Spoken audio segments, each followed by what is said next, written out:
Quiet.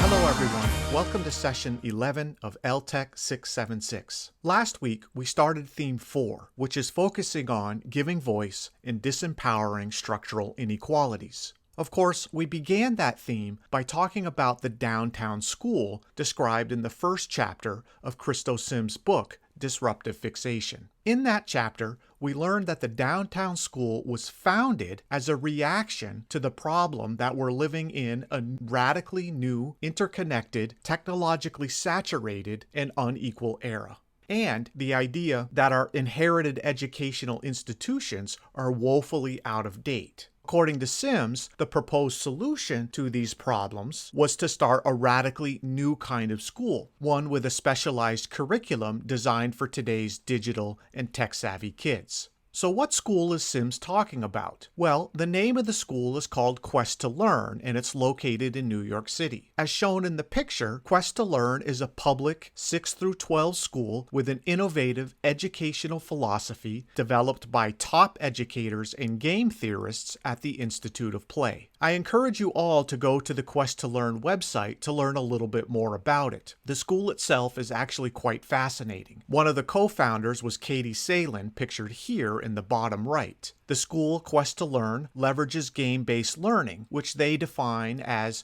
carefully designed student-driven systems that are narrative-based, structured, interactive, and immersive. As you can see here, part of the pitch of the school is the idea that games are beneficial to the learning process. In terms of resources, Sims notes that Quest to Learn was as well supported as just about any experimental new public school could hope to be. It received millions of dollars from a prestigious philanthropic foundation. It spent more than $200 million on related research projects and interventions focused on digital media and learning. The school had more laptops than students. It had the latest hardware and software for making media technologies, and it also had one of only 2 semi-immersive embodied learning environments in the world. In addition to all that hardware and software, it also had teachers, administrators, and staff, as well as an in-house team of media technology designers and curriculum specialists. Now, if we connect this back to what we've been talking about in terms of equity and equality, the downtown school really started with unparalleled inputs and processes. Recall that inputs are what schools start with when educating students. This includes financial, physical, and human resources. Processes, on the other hand, include what happens within schools when students are educated. And as you might imagine, Quest to Learn was designed to completely disrupt traditional ideas of schooling. Essentially, it set out to answer the question, what would happen if you completely reconfigured all of the inputs and processes